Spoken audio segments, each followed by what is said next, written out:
وأحسن منك لم تر قط عيني وأجمل منك لم تلد النساء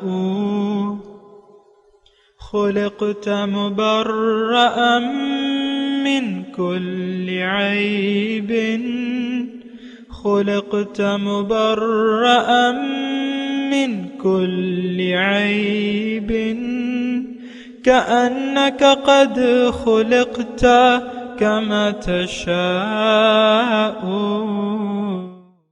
كتاب أنزلناه إليك مبارك ليدبروا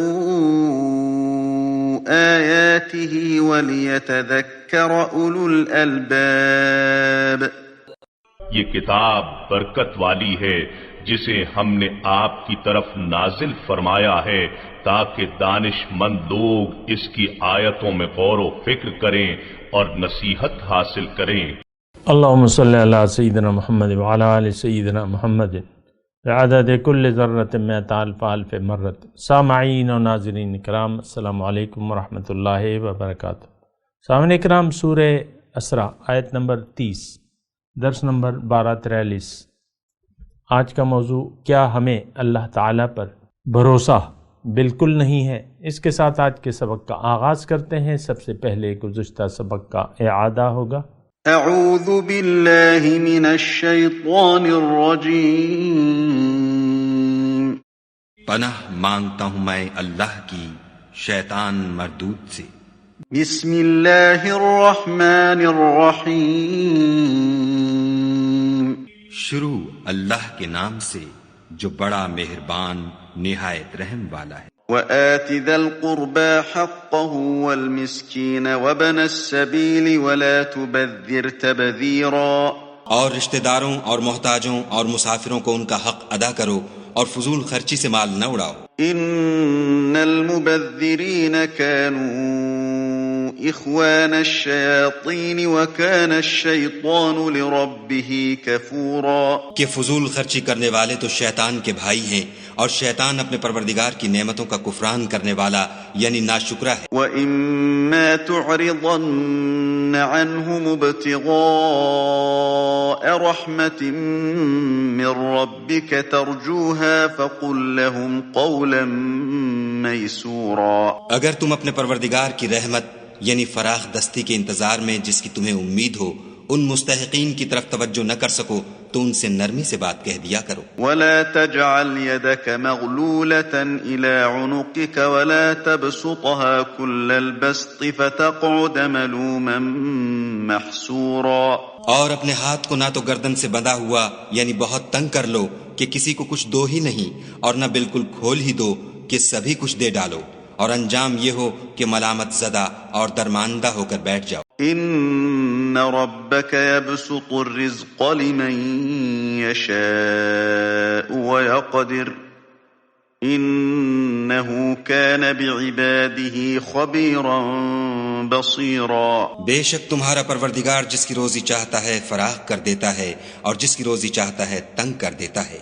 وہ اپنے بندوں سے خبردار ہے اور ان کو دیکھ رہا ہے. سامعین کرام، سورہ اسراء آیت نمبر 30. ان ربک یبسط الرزق لمن یشاء ویقدر.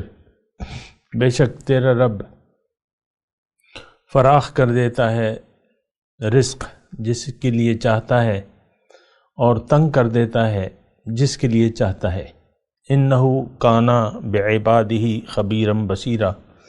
اور بے شک وہ اپنے بندوں کے حال سے باخبر بھی ہے، انہیں دیکھ بھی رہا ہے. بہت ہی اہم مضمون ہے سامعین کرام. دنیا اس وقت، تمام دنیا رزق کے پیچھے سرگردان ہے، اور ہمارا مسئلہ تو خراب ہے، بہت ہی خراب ہے. ہماری تو دنیا کی نیت بھی دنیا کی ہو گئی ہے. دنیا کے لیے ہم زندہ ہیں اور دنیا ہی کی فکر میں ہم جان دے دیتے ہیں، دنیا کے لیے ہی ہم جان دے دیتے ہیں. یہ انداز فکر گمراہ کن ہے. ایسا کرنے والے لوگ دنیا اور آخرت میں نقصان اٹھائیں گے. دیکھیں، اگر آپ دنیا، میں صرف یہ بات کہہ رہا ہوں اس آیت میں کہ لوگوں کو یعنی رازق پر بھروسہ نہیں ہے، رزق کے پیچھے یہ سرگردان ہے عام طور پہ۔ رزق کی تلاش اور رزق حلال کی طلب اور اس کے لیے مناسب اسباب استعمال کرنا جو بھی ہو وہ بالکل جائز ہے، اور اس میں کوئی دو رائے نہیں ہے دین کے لحاظ سے بھی۔ ابھی ہم نے پڑھا تھا کہ وَإِمَّا تُعْرِضَنَّ عَنْهُمُ ابْتِغَاءَ رَحْمَةٍ مِّن رَبِّكَ، اور اگر تم یہ جو سوال کرنے والے ہیں ان سے ذرا تم اعراض کرو، تلاش میں اپنی رحمت کے، یعنی تم اپنی رحمت کے رب کے رحمت کے امیدوار ہو، ابتغاء رحمت ربک، تو ٹھیک ہے، مطلب بات بالکل درست ہے، اس میں کوئی دو رائے نہیں ہے، مسئلہ اختلافی نہیں ہے۔ رزق کے لیے اسباب استعمال کرنا، اس رزق حاصل کرنے کے لیے علم حاصل کرنا، آپ جو دنیا کا علم حاصل کرتے ہیں تو اس کا مقصد رزق کا حصول ہوتا ہے، نہ یہ کہ آپ وہ اسرار جان لیں، وہ علم جان لیں جو آپ نہیں جان سکتے، ایسی بات نہیں ہے۔ دنیا کی بھی تعلیم ہم دنیا کے لیے کرتے ہیں، جو دنیا کی آپ تعلیم کرتے ہیں اونچے اونچے اداروں میں، اپنے آپ کو آپ خود پڑھتے ہیں، بچوں کو پڑھاتے ہیں، تو یہ تو سب یعنی مسئلہ رزق کا ہے، ظاہر کا ہے۔ آپ کا بچہ پڑھ لے گا، سائنسدان بن جائے گا تو نوکری پہ لگ جائے گا، یا کوئی ایجاد کر لے گا یا کچھ بھی کر لے گا۔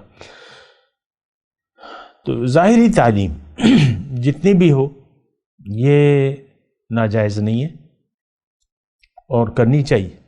مسئلہ کیا ہو جاتا ہے؟ مسئلہ یہ ہے کہ ہماری نیت خراب ہو گئی ہے، ہماری نیت دنیا کی ہو گئی ہے، اور ہمیں اپنے رب پر اعتماد اور بھروسہ نہیں رہا ہے۔ وہ بچہ جو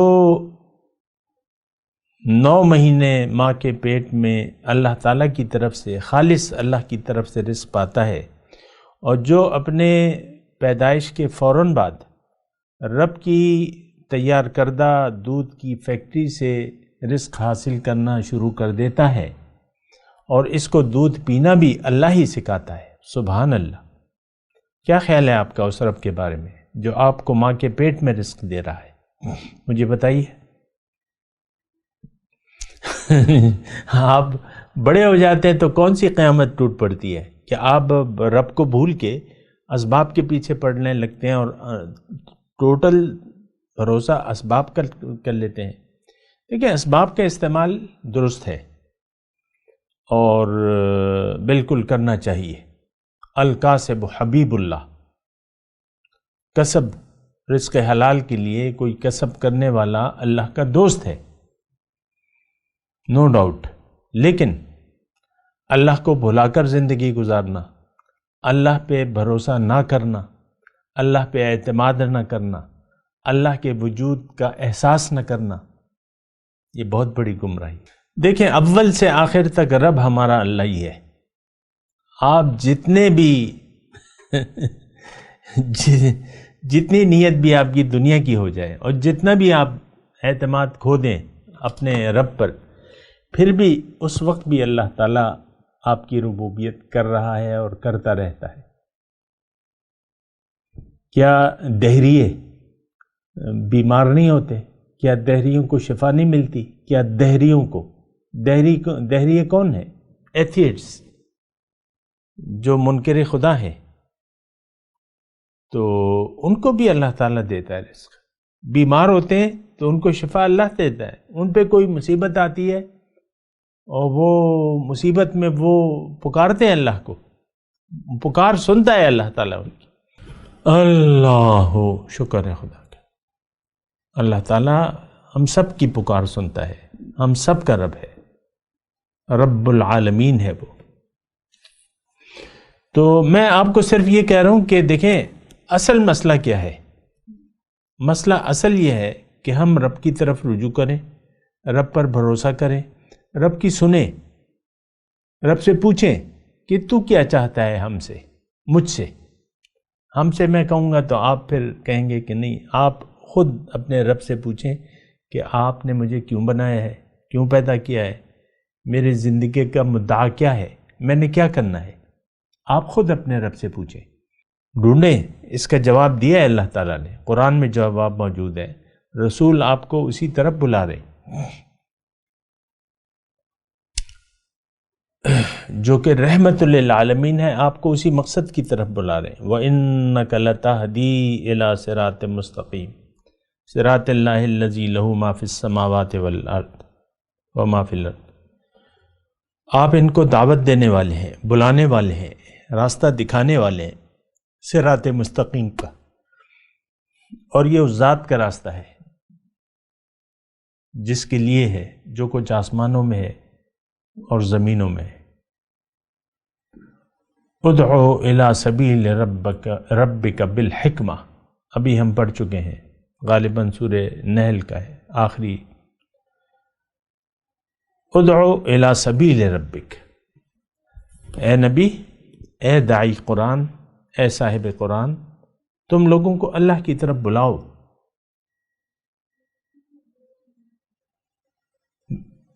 بہت پیار سے، حکمت سے، دانائی سے، بڑی اچھی نصیحت سے۔ رب کی طرف بلانا، رب منزل ہے۔ ادعو الی سبیل ربک، رب کے راستے کی طرف۔ سورہ یوسف کا مضمون ہے بڑا پیارا کہ قل ھذہ سبیلی ادعو الی اللہ علی بصیرۃ انا ومن اتبعن، آپ ان سے کہہ دیجئے کہ بھئی میرا تو مشن فقط صرف یہ ہے کہ میں لوگوں کو اللہ کی طرف دعوت دیتا ہوں، بصیرت سے، دانائی سے، اعلیٰ بصیرت، انا و من اتبعن، میں اور میرے پیروکار بھی سب یہی کام کرتے ہیں۔ تو دیکھیں، رب سے آپ خود پوچھ لیں، رب کو محسوس کریں، رب موجود ہے، آپ کے اندر رب کی پکار موجود ہے، آپ کے اندر رب کی روح موجود ہے۔ وَنَفَخْتُ فِيهِ مِن رُوحِي فَقَعُوا لَهُ سَاجِدِينَ، بڑی قیمتی چیز ہے آپ میں، آپ اللہ کے ہیں، آپ اللہ کی ہیں۔ یہ بعض اوقات میں خواتین کو بھی وہ کر لیتا ہوں نا، تو دراصل بس ایک، زیادہ تر تو اب دیکھ لیں قرآن میں بھی ہے کہ نبی سے کلام ہے، لیکن ساری امت سے ہے کلام، تو اس لیے میں کہہ دیتا ہوں۔ تو یہ جاننا چاہیے رب پر مکمل اعتماد، بھروسہ۔ دیکھیں، اگر رب تو آزماتا بھی ہے،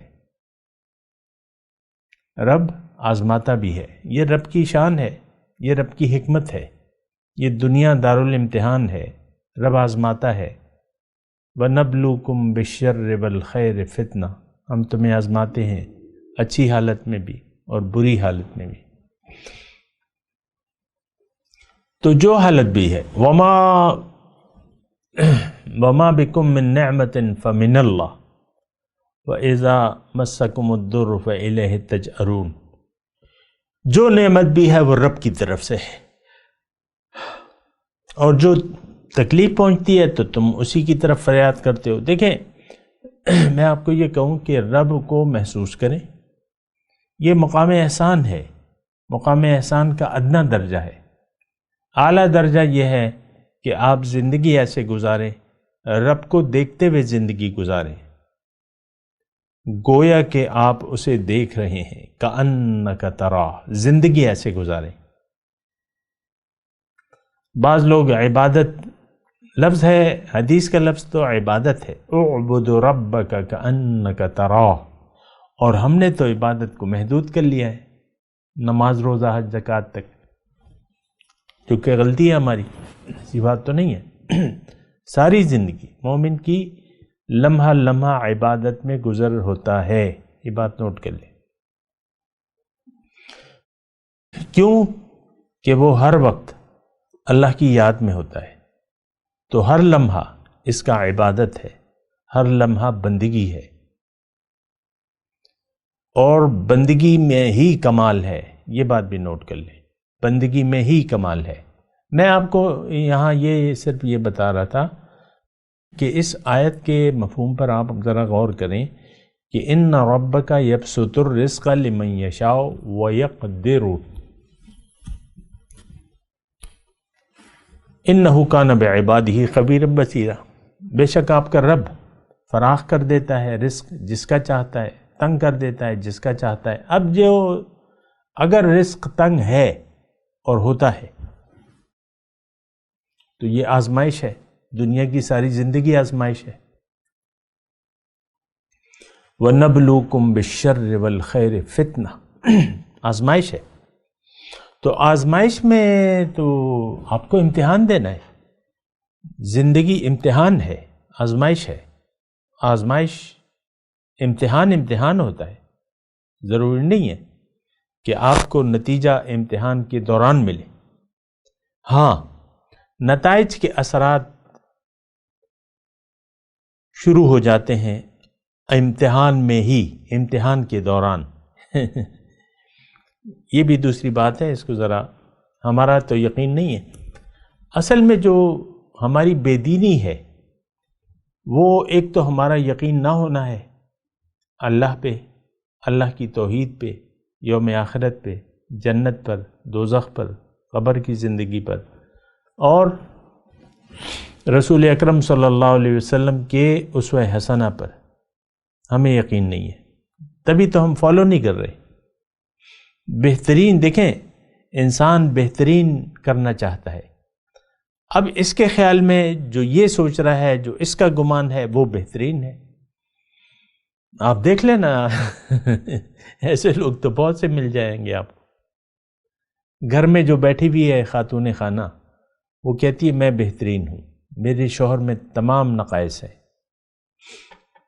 شوہر بھی اسی طرح سوچتا ہے کہ میری بیوی میں بڑے نقائص ہیں، میں تو بالکل دودھوں دھلا ہوں۔ یہ سب، ہم سب ایسے ہیں، اور ہم سب اپنے آپ کو فرعون سمجھتے ہیں، بنایا ہوا ہے ہم نے، اپنی کرنا چاہتے ہیں، اپنی منوانا چاہتے ہیں، غیر کی نہیں سننا چاہتے۔ لیکن میں آپ کو یہ کہہ رہا ہوں کہ ہم جب غیر کی نہیں سننا چاہتے تو اس غیر میں تو ہم نے اللہ کو بھی شامل کر لیا ہے۔ ہم اللہ کی نہیں سننا چاہتے، قرآن کو کس شرمناک طریقے سے ہم نے چھوڑ دیا ہے، ترک تعلق کر لیا ہے۔ اس کو سمجھنا، سمجھ کر پڑھنا، یہ ہمارے نصاب زندگی میں شامل نہیں ہے۔ قرآن کی معلومات حاصل کرنا، قرآن کے بارے میں سوچنا، قرآن والوں سے رابطہ رکھنا، ان کی محفل میں بیٹھنا، یہ ساری چیزیں ہمارے جو نصاب زندگی ہے، جو ہماری روٹین لائف ہے، اس میں تو یہ شامل نہیں ہے۔ صاحب قرآن، اس کی تو ہمیں ضرورت کا احساس ہی نہیں ہے، حالانکہ وہ تو استاد ہوگا آپ کا۔ صاحب قرآن آپ کو آپ کا رہنما ہونا چاہیے، یا آپ کو اس کو اپنا رہنما بنانا چاہیے۔ تو بات یہ ہے کہ اگر آپ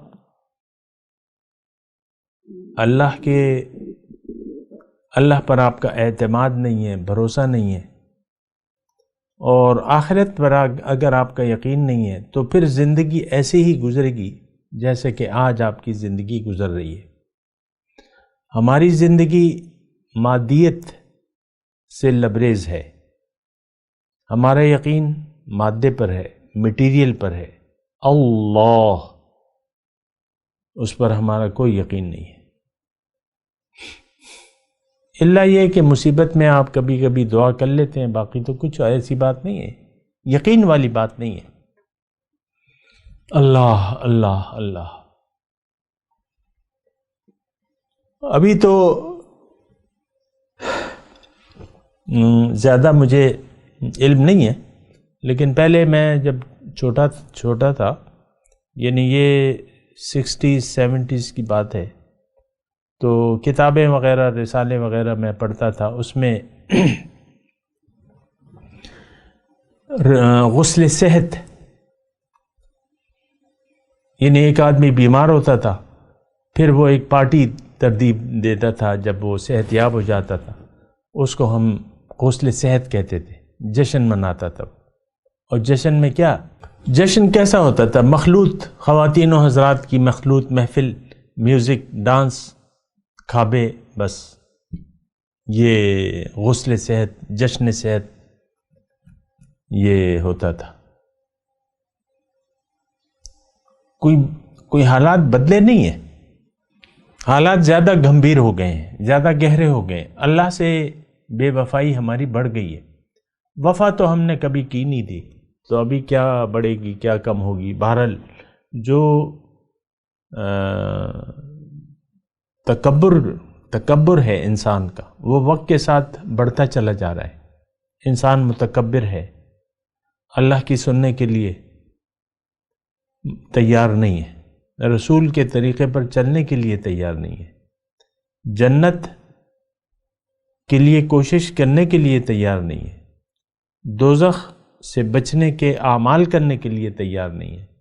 آج ایز اے ہول، مجموعی طور پہ ہماری کوشش یہ ہے، عملی طور پہ، اگرچہ ہمیں اس کا ادراک نہیں ہے، لیکن ہم دوزخ میں جانے کی بھرپور جد و جہد میں ہیں۔ وہ دوزخ جس پہ ہمیں یقین نہیں ہے، ورنہ آپ کچن میں جا کے جلتے چولہے پر اپنے ہاتھ نہیں رکھ دیتے، کیونکہ آپ کو یقین ہوتا ہے کہ میرا ہاتھ جل جائے گا۔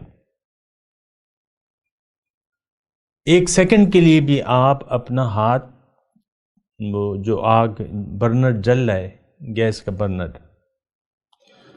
اس پہ ایک سیکنڈ کے لیے بھی آپ ہاتھ رکھنے کے لیے تیار نہیں ہے، اگرچہ کوئی بہت بڑی پیشکش بھی کیوں نہ ہو کہ بھئی ہم تمہیں ایک تندور میں ڈالتے ہیں 5 منٹ کے لیے اور 1 کروڑ روپے دیں گے، آپ تیار ہو جائیں گے؟ تندور جس میں روٹیاں لگاتے ہیں، بڑا تندور ہوتا ہے، اس میں جب یہ نان بھائیوں کے پاس تندور ہوتے ہیں نا بڑے بڑے، تو اس میں ایک آدمی سمٹ کر بیٹھ سکتا ہے۔ بڑے تندوروں کا میں تذکرہ کر رہا ہوں۔ تو مسئلہ یہاں بگڑ جاتا ہے۔ ہم لوگ دنیا دار ہیں، دنیا کے لیے جیتے ہیں، اور دنیا ہی کے لیے ہم زندگی گزار رہے ہیں۔ اللہ سے ہمارا نہ کوئی رابطہ ہے، نہ ہمارا اللہ سے کے اوپر کوئی یقین ہے، جبکہ اللہ تعالیٰ خاص طور پہ یہاں فرما رہا ہے کہ ان ربک یبسط الرزق لمن یشاء ویقدر انہ کان بعبادہ خبیرا بصیرا۔ بہت بڑا مضمون ہے اس میں۔ اللہ فرما رہا ہے کہ دیکھ لو، تم میرے بندے ہو، میں تمہارے حالات سے واقف ہوں، دیکھ رہا ہوں تمہیں۔ تو دیکھیں، اگر یقین نہ ہو، ساری بات جو ہے وہ یقین کی ہے۔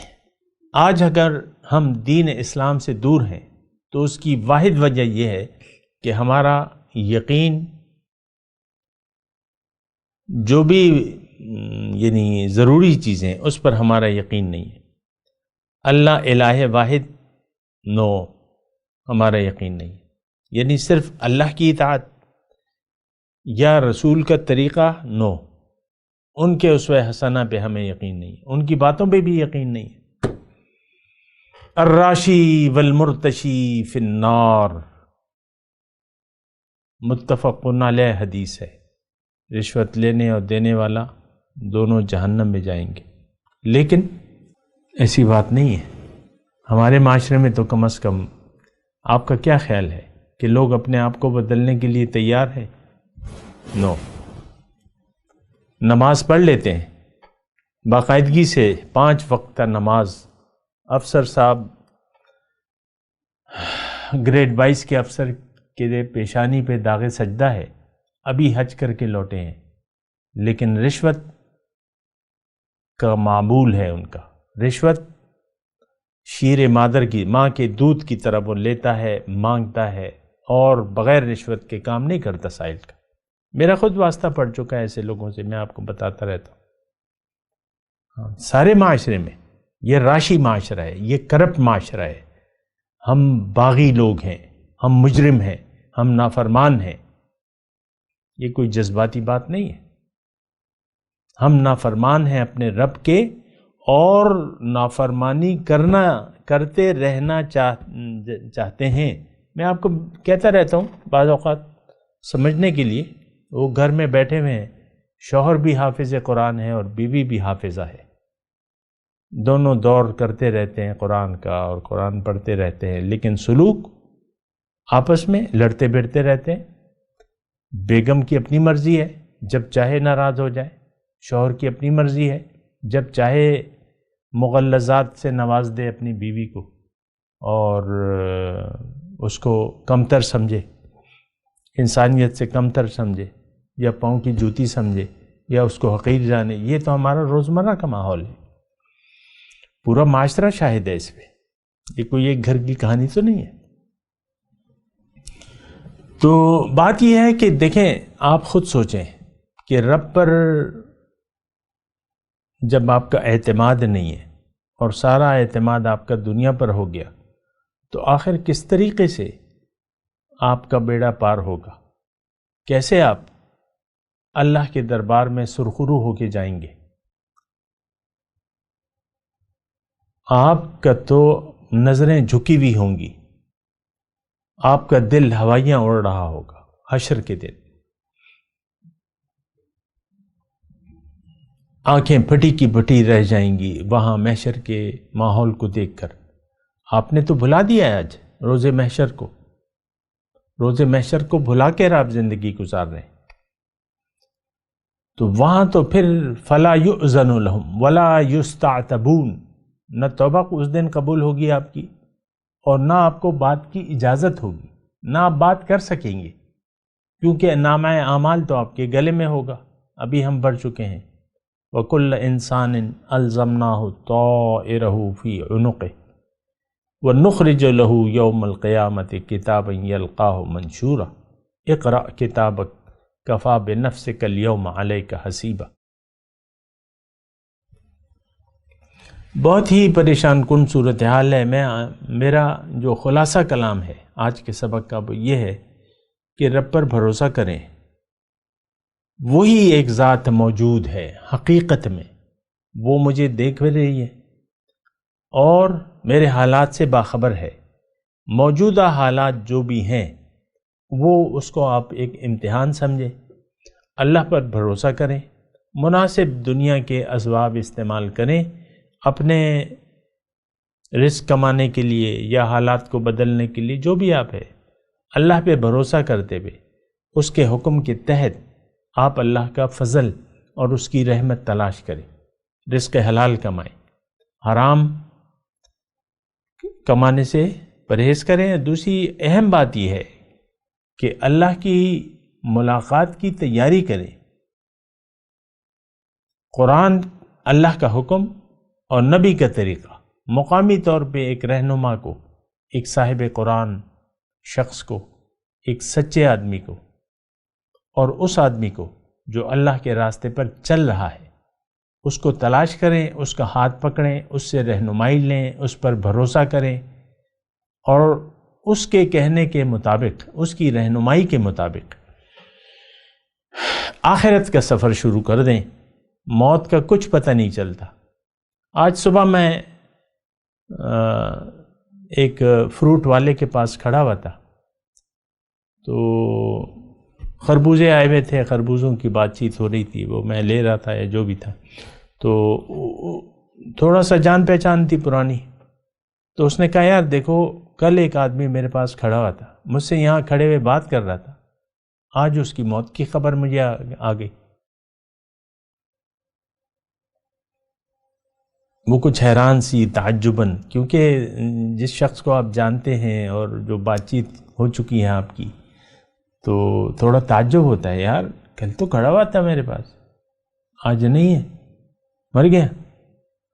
اب پتہ نہیں کس سینس میں اس نے مجھ سے بات کی، لیکن میں تو آپ کو یہ بات کہہ رہا ہوں، زندگی کا کوئی بھروسہ نہیں ہے، کوئی گارنٹی نہیں ہے، اگلے لمحے شاید آپ کی طبیعت بگڑ جائے، کوئی بھی واقعہ، آپ باہر نکلیں پیچھے سے ڈمپر مار دیں آپ کو، ہو سکتا ہے، کین بی، لیکن تیار رہیں، موت کی تیاری پوری کی پوری ہونی چاہیے۔ وَلَا تَمُوتُنَّ إِلَّا وَأَنْتُمْ مُسْلِمُونَ، مت مرو لیکن مسلمان کی حالت میں۔ ہم تو مسلمان نہیں ہیں، ہم تو، ہماری روش کافرانہ ہے، ہمارا رویہ مشرکانہ ہے، ہماری عادت منافقانہ ہے، ہم لوگ دنیا دار لوگ ہیں، ہم ظاہر پرست ہیں، ہم میٹیریلسٹ ہیں، بڑے فخر سے ہم اپنے آپ کو دنیا دار کہتے ہیں، ہم اپنے آپ کو اللہ والے نہ کہلواتے ہیں، نہ کہلوانا پسند کرتے ہیں کہ یہ اللہ والا ہے۔ سوچنے کی بات ہے، میں تلاوت کرتا ہوں، میرے ساتھ دہرائیے۔ اعوذ باللہ من الشیطان الرجیم، بسم اللہ الرحمن الرحیم۔ ان ربک یبسط الرزق لمن یشاء ویقدر انہ کان بعبادہ خبیرا بصیرا۔ ترجمہ سنا دیں۔ ان ربک یبسط الرزق لمن یشاء ویقدر،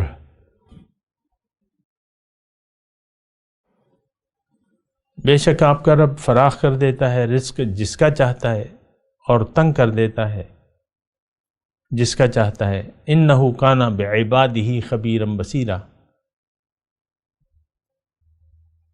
بے شک وہ اپنے بندوں کو بندوں کے حال سے خبردار بھی ہے اور دیکھ بھی رہا ہے۔ اب ان آیت کی تلاوت اور ترجمہ۔ اعوذ باللہ من الشیطان الرجیم، پناہ مانگتا ہوں میں اللہ کی شیطان مردود سے۔ بسم اللہ الرحمن الرحیم، شروع اللہ کے نام سے جو بڑا مہربان نہایت رحم والا ہے۔ ان ربک یبسط الرزق لمن یشاء ویقدر انہ کان بعبادہ خبیرا بصیرا۔ بے شک تمہارا پروردگار جس کی روزی چاہتا ہے فراخ کر دیتا ہے اور جس کی روزی چاہتا ہے تنگ کر دیتا ہے، وہ اپنے بندوں سے خبردار ہے اور ان کو دیکھ رہا ہے۔ اس کے ساتھ ہی آج کے درس کا وقت اختتام کو پہنچا۔ اگلے درس میں انشاءاللہ ملاقات ہوگی۔ وآخر دعوانا ان الحمد للہ رب العالمین۔ مولاي صل وسلم دائما ابدا على حبيبك خير الخلق كلهم